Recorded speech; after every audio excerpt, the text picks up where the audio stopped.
সাল্লি আলা সাইয়্যিদিনা মুহাম্মাদ ওয়া আলা আলি সাইয়্যিদিনা মাওলানা মুহাম্মাদ আল্লাহুম্মা সাল্লি আলা সাইয়্যিদিনা ওয়া আলা আলি সাইয়্যিদিনা মাওলানা মুহাম্মাদ।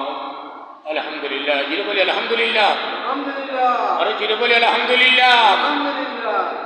সম্মানিত মুসলিম করম, পবিত্র এই সফর মুবারকের চাঁদের শেষ জুমাবার 30 সফর 30 শ্রাবণ 14 আগস্ট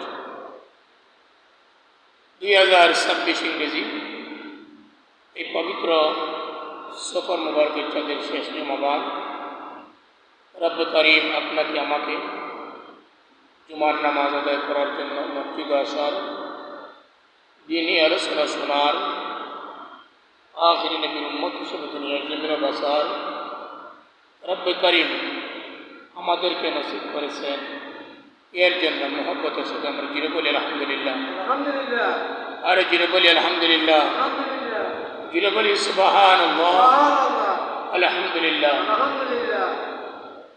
লা ইলাহা ইল্লাল্লাহ। লা ইলাহা ইল্লাল্লাহ। আল্লাহু আকবার। আরে জিরে বলি আল্লাহু আকবার। আল্লাহু আকবার। মুসলিম کرام, আজকে আমাদের আলোচনার বিষয় রবিউল আউয়াল মাসের ফজিলত। জিরে বলি আলহামদুলিল্লাহ। আলহামদুলিল্লাহ। যেহেতু আজকে এদিকে তাকান, আজকে সূর্য ডুবার সাথে সাথে রবিউল আউয়ালের চাঁদ শুরু। জিরে বলি আলহামদুলিল্লাহ। আলহামদুলিল্লাহ। রবিউল আউয়ালের মাস যদি আসে, আমরা এমনিই বুঝতে পারি নবীজির আগমন এবং বিদায়ের মাস। কথাটা ঠিক না বেটি ভাই? জিরো বলেন ঠিক না বেটি? রবিউল আউয়ালের মাস আসলেই বুঝি আমরা নবীজির আগমন এবং বিদায়ের মাস। আল্লাহ রাব্বুল আলামিন তার হাবিবকে দুনিয়ার জমিনে প্রেরণ করেছেন। আল্লাহ রাসূল বলেন ভাই, ওয়ালা রাসূলুল্লাহ সাল্লাল্লাহু আলাইহি ওয়াসাল্লাম বুইসতু লিউতাম্মিমা মাকারিমাল আখলাক। জিরে বলি আল্লাহু আকবার। সর্বোত্তম আদর্শের অধিকারী দিয়ে আল্লাহ কাকে প্রেরণ করেছেন? জিরে বলেন মুহাম্মাদুর, জিরে বলেন মুহাম্মাদুর, জিরে বলেন মুহাম্মাদুর রাসূলুল্লাহ সাল্লাল্লাহু আলাইহি ওয়াসাল্লাম। সর্বোত্তম আদর্শের অধিকারী দিয়ে আল্লাহ তার হাবিবকে দুনিয়ার জমিনে পাঠিয়েছেন। জিরে বলি সুবহানাল্লাহ। আজ জিরে বলেন ভাই, 1,24,000 মতান্তরে 2,24,000 পয়গম্বর। মা সঠিক সংখ্যাটা কত একমাত্র ভালো জানেন কে? আল্লাহ। জিরে বলেন কে জানেন? 1,24,000 মতান্তরে 2,24,000।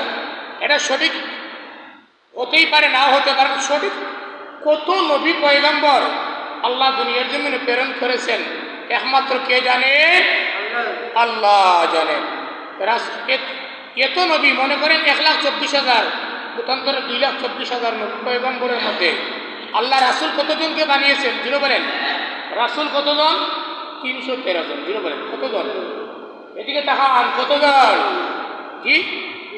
313 জন। মনে থাকবে তো যে আল্লাহ এত নবী এবং পয়গম্বরের মধ্যে থেকে আল্লাহ রাসূল বানিয়েছেন 313 জনকে। কয়জনকে? 313 জনকে আল্লাহ রাসূল বানিয়েছেন। কিন্তু 313 জনের মধ্যে 312 জন রসুলের কালিমার মধ্যে রসুল শব্দটা নাই। যিনি বলি আল্লাহু আকবার, যিনি বলি আল্লাহু আকবার। যেমন বলেন ভাই, লা ইলাহা ইল্লাল্লাহ মুসা কালিমুল্লাহ। যিনি বলি আল্লাহু আকবার। আচ্ছা বলেন, লা ইলাহা ইল্লাল্লাহ মুসা কালিমুল্লাহ, এই শব্দের মধ্যে কি রাসূল আছে? যিনি বলেন লা ইলাহা ইল্লাল্লাহ মুসা কালিমুল্লাহ, আমরা যে পড়লাম, এই শব্দের মধ্যে কি রাসূল আছে? রাসূল শব্দ নাই। এরপরে বলি ভাই, লা ইলাহা ইল্লাল্লাহ ইব্রাহিম খলিলুল্লাহ। জিরে বলি আল্লাহু আকবার। আচ্ছা বলেন, লা ইলাহা ইল্লাল্লাহ ইব্রাহিম খলিলুল্লাহ, এটার মধ্যে কি রাসূল আছে? রাসূল আছে, শব্দের মধ্যে রাসূল আছে? রাসূল শব্দ এটার মধ্যে নেই। এরপরে বলেন, লা ইলাহা ইল্লাল্লাহ ঈসা রুহুল্লাহ, রাসূল আছে? ঈসা নবীর কালিমার মধ্যে রাসূল আছে? জিরো বলেন। আপনি বললেন লা ইলাহা ইল্লাল্লাহ ইব্রাহিম খলিলুল্লাহ, এই শব্দের মধ্যে কিন্তু রাসূল নেই। এরপরে বললেন লা ইলাহা ইল্লাল্লাহ ইব্রাহিম খলিলুল্লাহ, এটার মতো কি রাসূল শব্দ নেই। এরপরে বললেন আপনি লা ইলাহা ইল্লাল্লাহ ঈসা রূহুল্লাহ, এটার মধ্যে কি রাসূল আছে? রাসূল নেই। এরপরে বললেন লা ইলাহা ইল্লাল্লাহ ইসমাঈল যাবিহুল্লাহ, এটার মধ্যে কি রাসূল আছে? রাসূল শব্দ নেই। এরপরে বললেন লা ইলাহা ইল্লাল্লাহ আদম সফিহুল্লাহ। জিরে বলেন আল্লাহু আকবার। আচ্ছা বলেন, লা ইলাহা ইল্লাল্লাহ আদম সফিহুল্লাহ, এটার মধ্যে কি রাসূল আছে? দেখা গেল কোন নবীর কোন রসুল, 313 জন রাসূল, 312 জন নবীর কালেমার মধ্যে কি নাই? রাসূল শব্দ। জিরো বলেন, রাসূল শব্দ নাই। কিন্তু আল্লাহ একমাত্র আখিরি পয়গম্বর মুহাম্মদুর রাসূলুল্লাহ সাল্লাল্লাহু আলাইহি সাল্লামের কালিমার মধ্যে আল্লাহ বলে দিয়েছেন, জিরো বলেন, লা ইলাহা ইল্লাল্লাহ মুহাম্মাদুর রাসূলুল্লাহ। জিরো বলে আল্লাহু আকবার। আচ্ছা বলেন ভাই, লা ইলাহা ইল্লাল্লাহ মুহাম্মাদুর, জিরো বলেন, মুহাম্মাদুর রাসূলুল্লাহ, যে আমাদের নবীর কালেমার মধ্যে শুধু রাসূল আছে, আর বাকিদের 312 জন নবীর কালেমার মধ্যে রাসূল শব্দ যে নাই। তাহলে বোঝা গেল আল্লাহ এত নবী পয়গম্বরের মধ্যে থেকে শ্রেষ্ঠত্ব কয়জনকে দিয়েছেন? 300, জিরো বলেন, সবচাইতে মর্যাদার অধিকারী কয়জন? 313 জন। কতজন? 1,24,000 মতান্তর 2,24,000। অথবা নবী রসুলের নবীদের সংখ্যা কত? একমাত্র কে ভালো জানেন? জিরো বলে আল্লাহ। তাহলে এত নবী পয়গম্বরের মধ্যে থেকে আল্লাহ মাত্র 313 জনকে রাসূল বানিয়েছেন। এই 313 জনের মধ্যে আল্লাহ একমাত্র রসুল শব্দটা আমাদের নবীর কালিমার মধ্যে দিয়েছেন। জিরো বলি সুবহানাল্লাহ।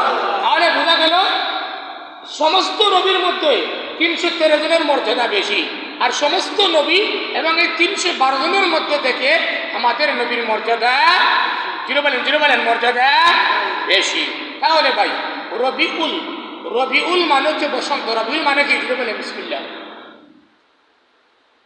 আজকে সন্ধ্যার পর থেকে রবিউল আউয়ালের মাস শুরু। রবিউল আউয়ালের মাস আসতে আমরা জানি আমাদের নবীর আগমন, জোরে বলেন, আগমন এবং বিদায়ের মাস। রবিউল শব্দের অর্থ হচ্ছে কি? বসন্ত। আর আউয়াল মানে অর্থ প্রথম। রবিউল আউয়াল মানে প্রথম বসন্ত। যেটা বলি সুবহানাল্লাহ। আল্লাহ রাসূলের বলেন ভাই, ইন্নাল্লাহা ফাদ্দালানি আলাল আম্বিয়া। যেটা বলি আল্লাহু আকবার। আরে যেটা বলি আল্লাহু আকবার। রাসূলুল্লাহ বলেন, ইন্নাল্লাহা ফাদ্দালানি আলাল আম্বিয়া, আল্লাহ সমস্ত নবীদের মধ্যে আমার মর্যাদাকে আল্লাহ বাড়িয়ে দিয়েছেন। জিরো বলি সুবহানাল্লাহ। কার মর্যাদা? জিরো বলেন, কার মর্যাদা? কার কার কার? আমাদের নবীর। কার? জিরো বলেন, কার নবীর? আমাদের নবীর, মানে আপনার নবী, আমার নবী, দু জাহানের সরদার মুহাম্মদুর রাসূলুল্লাহর মর্যাদা। রাসূলুল্লাহ বলেন, ইন্নাল্লাহ ফাদ্দালানি আলাল আম্বিয়া, আল্লাহ সমস্ত নবীদের মধ্যে থেকে আমাদের নবীর মর্যাদাকে আল্লাহ বাড়িয়ে দিয়েছেন। জিরো বলি সুবহানাল্লাহ। তা কি শেষ? জিরো বলেন, তা কি শেষ? মানে একটা কোরআন শরীফের সাথে যদি আপনি 50 টাকা দামের একটা কাপড় দিয়ে যদি তার কাপড়টা আপনি তৈরি করেন, আর আপনি যদি 1000 টাকা দিয়ে একটা শার্ট ক্রয় করেন, 1000 টাকার দামের শার্ট যদি মাটির মধ্যে পড়ে, আপনি কি মুখে লাগে চুম্বন করেন? জিরো বলেন, চুম্বন করেন? আপনি 50,000 টাকা দিয়ে, 1 লাখ টাকা দিয়ে একটা বক্স কাঠ কি করলেন? বক্স কাঠ মানে বক্সের পালং বানিয়েলেন, এটার মধ্যে যদি পা লাগে তুতু নিক্ষেপ করেন, এরপরে কি আপনি চুম্বন খান? জিরো বলেন, চুম্বন খান? সামান্য একটা লাকড়ি খণ্ড দিয়ে যদি আমরা রাওয়াল তৈরি করি, এটা যদি পায়ে লেগে যায়, মাটির মধ্যে পড়ে যায়, আমরা চুম্বন খাই কার কারণে? না, কোরআন শরীফের কারণে। কার কারণে? কোরআন শরীফের কারণে। আপনি মনে করেন 1000 টাকা দামের যদি আপনার সাপ যদি মাটির মধ্যে পড়ে যায়, আপনি উঠাইয়া তখন চুম্বন খাবেন না। কিন্তু ভাই মাত্র 50 টাকা বা 40 টাকা দামের যদি মনে করেন একটা এই আপনি কোরআন শরীফের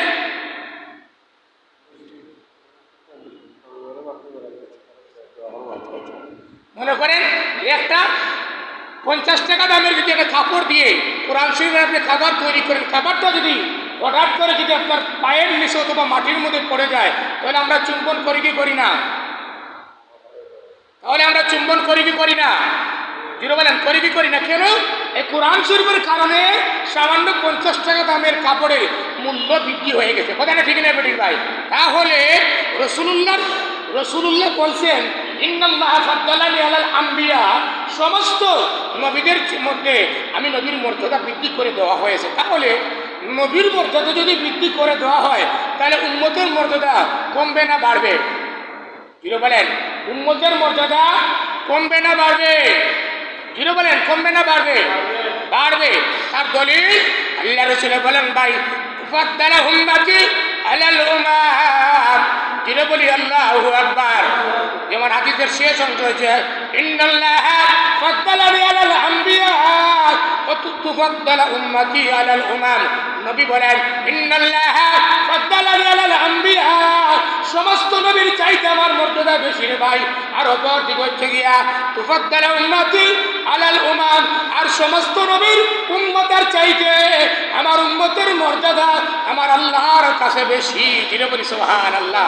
তাহলে এত নবী আসছিল, এত নবীর উম্মতের চাইতে রসুল বলছেন তুফাদ্দালা উম্মতি আলাল উমাম, সমস্ত নবীর উম্মতের চাইতে আমার উম্মতের মর্যাদা আল্লাহ বাড়িয়ে দিয়েছে। জিরে বলি সুবহানাল্লাহ। আচ্ছা বলেন ভাই, আল্লাহকে ইচ্ছা করলে আমাদেরকে মুসা নবীর উম্মত বানাইতে পারতেন না? জুড়ে বলেন, জুড়ে বলেন, পারতেন কি পারতেন না? মুসা নবী পর্যন্ত আমাদের নবীর উম্মত হওয়ার জন্য কার কাছে ফরিয়াদ করেছেন? জুড়ে বলেন, কার কাছে?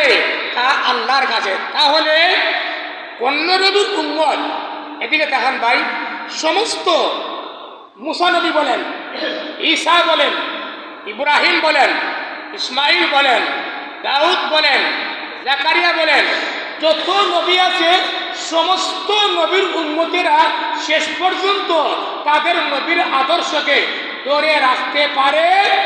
জিরো বলেন, জিরো বলেন, ধরে রাখতে পারে। আচ্ছা বলেন, যদি আস্থা পৃথিবী তালাশ করেন, একজন তাওরাতের হাফিজ আপনি পাবেন না। কথা কি বুঝতে পেরেছেন? সারা পৃথিবী যদি আপনি তালাশ করেন, একজন তাওরাতের হাফিজ আপনি পাবেন না। কিন্তু শুধু বাংলাদেশে যদি আপনি কোরআনের হাফিজ তালাশ করেন, যে 4 লাখের উপরে বাংলাদেশের মধ্যে কোরআনের হাফিজ আছে। জিরো বলি আলহামদুলিল্লাহ। সারা বাংলাদেশের কোরআন শরীফ যদি আগুন দিয়ে জ্বালিয়ে পুড়িয়ে দেওয়া হয়, এরপরে কোরআন কি বিলুপ্ত হবে? জোরে বলেন। কারণ 4 লাখের উপরে বা 4 লাখের উপরে যাদের সিনার মধ্যে আল্লাহ কোরআনকে অক্ষত অবস্থায় রেখেছে। জোরে বলি সুবহানাল্লাহ। তাহলে সমস্ত নবীদের উম্মতেরা শেষ পর্যন্ত তাদের নবীর শরীয়তকে ধরে রাখতে পারে? জোরে বলেন, ধরে রাখতে পারে নাই। একমাত্র আখির নবীর উম্মতেরা তার নবীর আদর্শকে শেষ পর্যন্ত তারা ধারণ করে রেখেছে। জোরে বলি সুবহানাল্লাহ। আচ্ছা বলেন, নবী বিদায় হওয়ার কত বছর? প্রায় 1500 বছর। কত বছর? আচ্ছা কত বলেন, কত বছর? আচ্ছা 1500 বছর। আচ্ছা বলেন, এখন 1500 বছর পরে এখন পর্যন্ত আমরা কি নবীর সুন্নত থেকে পিছপা হয়েছি? জোরে বলেন, পিছপা হয়েছি? নবীর আদর্শকে আমরা ছেড়ে দিয়েছি? হ্যাঁ, ওই 100 জনের মধ্যে 100 জনের মধ্যে কিবার মনে করেন 40 জন আমল নাই করতে পারে, কমপক্ষে অর্ধেক মানুষে কি করতেছে? নবীর সুন্নতের জিরো বলেন আমল করতে দেয়। এবং বিশ্বাস আমার আল্লাহ বলে দিয়েছে কিয়ামত পর্যন্ত আমাদের নবীর আদর্শকে বাস্তবায়ন করে রাখার জন্য আল্লাহ উম্মতকে যুগ যুগ ধরে আল্লাহ তৈরি করে রেখে দিবে। জিরো বলি সুবহানাল্লাহ। আচ্ছা বলেন ভাই, আপনার নবীর জন্মগ্রহণে নবীর জন্মগ্রহণে নবীর আপন চাচা আমির হামজা, হ্যাঁ, নবীর আপন চাচা আব্বাস রাদিয়াল্লাহু তাআলা এবং আমির হামজা খুশিও হয়েছে, আবার নবীর আদর্শকে ধারণ করেছে। জুড়ে বলি সুবহানাল্লাহ, আরো জুড়ে বলি সুবহানাল্লাহ। তার কারণে নবীর আগমনে, এদিকে দেখান, নবীর আগমনে নবীর আপন চাচা আব্বাস এবং আমির হামজা খুশি হয়েছে এবং নবীর আদর্শকে কি করেছে, জুড়ে বলেন, ধারণ করেছে। আবার নবীর চাচা, হ্যাঁ, আবু তালেব, আবু লাহাব নবীর আগমনে খুশি হয়েছে, কিন্তু নবীর আদর্শকে ধারণ করে, জুড়ে বলেন, ধারণ করে নাই। তাহলে ভাই এই রবিউল আউয়ালের মাস আসলে, রবিউল আউয়ালের মাস আসলে একটা জিনিস আমাদেরকে স্মরণ করে দেয়, নবীর সুন্নত আমল করার কথা আমাদেরকে স্মরণ করে দেয়। জুড়ে বলি সুবহানাল্লাহ, আরে জুড়ে বলি সুবহানাল্লাহ। দুরূদ শরীফ পড়ি সাল্লাল্লাহু।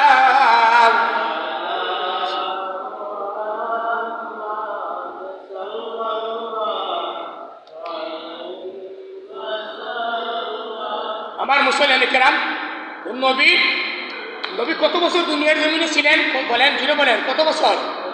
63 বছর। কত বছর? 63 বছর। 63 বছরের জিন্দগিকে 3 ভাগে ভাগ করা হয়। কয় ভাগে? জুড়ে বলেন। নবীর 63 বছরের জিন্দগিকে 3 অধ্যায়ে বিভক্ত করা হয়। কয় অধ্যায়ে? জুড়ে বলেন, এদিকে তাকান। কয় অধ্যায়ে? 3 অধ্যায়ে বিভক্ত করা হয়। 1 নম্বর, নবীর জন্ম হতে, এদিকে তাকান, নবীর জন্ম হতে 40 বছরের আগ পর্যন্ত, অর্থাৎ কোরআন নবীর কাছে নাজিলের আগ পর্যন্ত একটা অধ্যায় বিভক্ত। কথাকে বুঝতে পেরেছেন? কত বছর? নবীর জন্ম থেকে, এদিকে তাকান, নবীর জন্ম থেকে 40 বছর। কত বছরে নবী নবুয়ত প্রাপ্তি হয়েছিলেন? কত বছরে? জুড়ে বলেন, কত বছরে? 40 বছরে। কত বছরে? 40 বছরে। তো 40 বছর আগ পর্যন্ত একটা অধ্যায় বিভক্ত করা হয়েছে। 2 নম্বরে, 40 বছর থেকে আল্লাহ রসুলের হিজরতের আগ পর্যন্ত এই যে 13 বছর, এই 13 বছরকে একটা ভাগে বিভক্ত করা হয়েছে। আর হিজরতের পর থেকে রসুলের ওফাত পর্যন্ত 10 বছর, এটাকে আরেকটা ভাগে কি করা হয়েছে? বিভক্ত করা হয়েছে। এখন ভাই রবিউল মাস, রবিউল আউয়ালের মাস নবীর সুন্নতকে আমাদের জন্য স্মরণ করে দেয়। জুড়ে বলি সুবহানাল্লাহ, আরে জুড়ে বলি সুবহানাল্লাহ। আচ্ছা বলেন, এই রবিউল আউয়ালের মাস আসলো আর আমরা শুধু কি করলাম? মিছিল করলাম আর শুধু আমরা লাফালাফি করলাম, তা কি শেষ হয়ে যাবে? এদিকে তাকান, তা কি শেষ হবে? না। রবিউল আউয়ালের মাস আসলে আমাদেরকে নবীর সুন্নতের আমলের কথা স্মরণ করে দেয়। জুড়ে বলি সুবহানাল্লাহ, জুড়ে বলি সুবহানাল্লাহ। আর সে একটা ভাই, এদিকে তাকান, আর সে আজিমের চাইতে নবীর গায়ের মধ্যে যে দুনিয়ার মাটি লেগেছিল, আর সে আজিমের চাইতে নবীর গায়ের সাথে লেগে থাকা মাটির দাম আল্লাহর কাছে বেশি। এটা আসতে বলি সুবহানাল্লাহ, আরে জুড়ে বলি সুবহানাল্লাহ।